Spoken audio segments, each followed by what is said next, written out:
Welcome back to my channel అండి Akarsh and me talks. ఈరోజు recipe వచ్చేసింది ఆలూ చపాతీ అండి. మనం చపాతీ కర్రతో పని లేకుండా ఈ రెసిపీ అయితే చేసుకోవచ్చండి. చాలా మెత్తగా చాలా మృదువుగా అయితే ఉంటుంది. మనం పిండినైతే ముందుగా చూపించినట్టు లిక్విడ్ రూపంలో అయితే కలుపుకొని ఈ చపాతీ అయితే చేసుకోవాలండి. ఎక్కువసేపు కూడా చాలా మెత్తగా అయితే ఉంటుంది. చాలా ఈజీ ప్రాసెస్. తప్పనిసరిగా మీరైతే ఈ ప్రాసెస్ అయితే చూడండి ఎలా ఉంటుందో.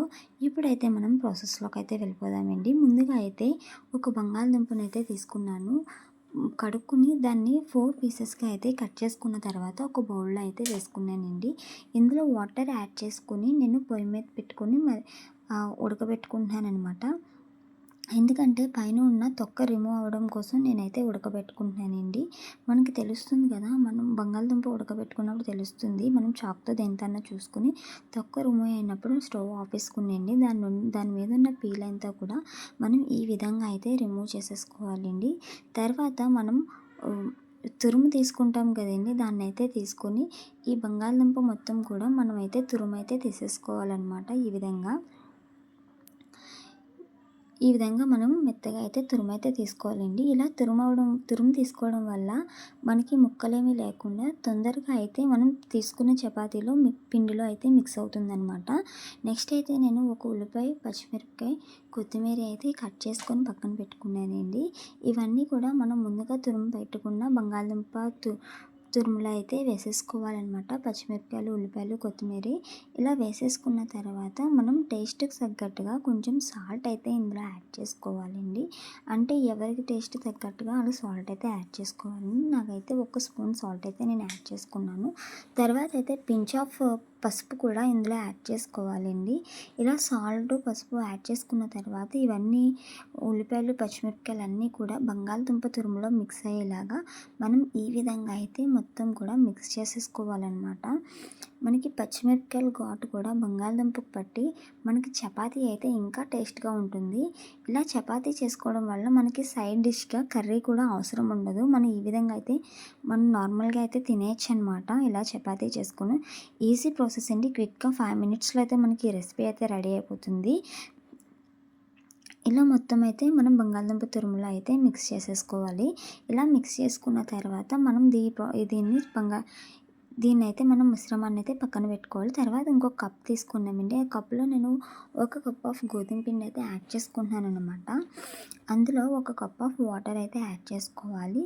ఇలా యాడ్ చేసుకున్న తర్వాత మనం ఈ మొత్తం ఉండలైతే లేకుండా మనమైతే మిక్స్ చేసేసుకోవాలన్నమాట. మొత్తం కూడా బ్లెండర్ సహాయంతో ఇలా మిక్స్ చేసుకున్నప్పుడు మనం కొంచెం సాల్ట్ అయితే యాడ్ చేసుకోవాలి. తర్వాత అంటే మనం బంగాళదుంప తురుములో అయితే సాల్ట్ యాడ్ చేసాం కదండి, అలా కాకుండా మనం కొంచెం ఎక్కువ కాకుండా లైట్గా అయితే సాల్ట్ అయితే యాడ్ చేసుకోవాలి. తర్వాత నేను ఇంకో 1/2 కప్ కూడా వాటర్ అయితే వేసుకున్నానండి. ఆ వాటర్లో కూడా వేసుకున్న తర్వాత మొత్తం అయితే మిక్స్ చేసేసుకోవాలి.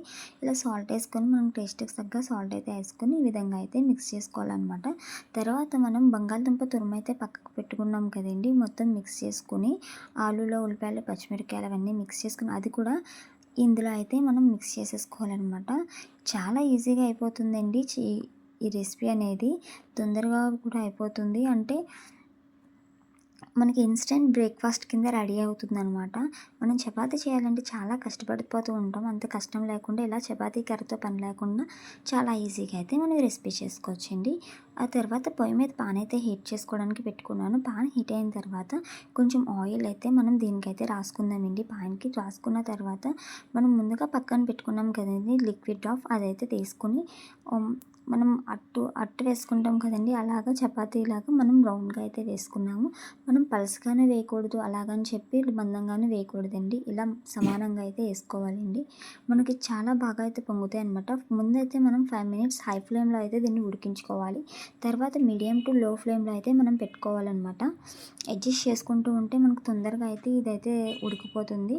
ఇలా మనం తిప్పుకుంటూ చపాతీని అయితే రెడీ చేసుకోవాలన్నమాట. మామూలు చపాతీలు కూడా మనం తిప్పుకుంటూ కాల్చుకుంటాం కదండి, అప్పుడైతే మనకి ఈజీగా అయితే పడుతుంది.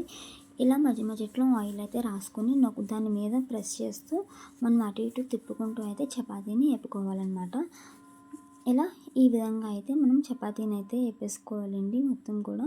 మనం ఇలా ఏపుతున్న ప్రాసెస్‌లో మనకి చపాతీ అనేది పొంగుతుంది. నార్మల్ చపాతీలు కూడా చేసినప్పుడు మనం ఏ విధంగా అయితే పొంగుతాయో అదే విధంగా ఇది కూడా పొంగుతాయన్నమాట. చాలా సాఫ్ట్‌గా ఉంటుంది. చాలా టేస్టీగా ఉంటుంది. తప్పనిసరిగా అయితే మీరైతే ట్రై చేయండి. ఇంట్లో వాళ్ళందరికీ కూడా నచ్చుతుంది. ఈ ప్రాసెస్‌లో చపాతీ చేస్తే ఈ విధంగా అయితే మనకి చపాతీలైతే పొంగుతాయి. మనకి ఈజీగా కూడా అయిపోతుందండి. అంటే పిండి వెన్నను కలుపుకొని పక్కన పెట్టుకొని దాన్ని మళ్ళీ మధ్యన చేసి ప్రాసెస్ అన్నీ లేకుండా ఇలా ఈజీగా అయితే మనం చపాతీలైతే రెడీ చేసుకోవచ్చనమాట. ఇలా చేసిన చపాతీ మనకి ఒక 6, 7 అవర్స్ వరకు కూడా చాలా మెత్తగా అయితే ఉంటాయి.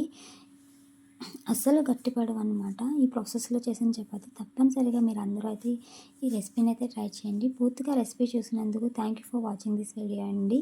కంపల్సరీ లైక్ అయితే ఇవ్వండి.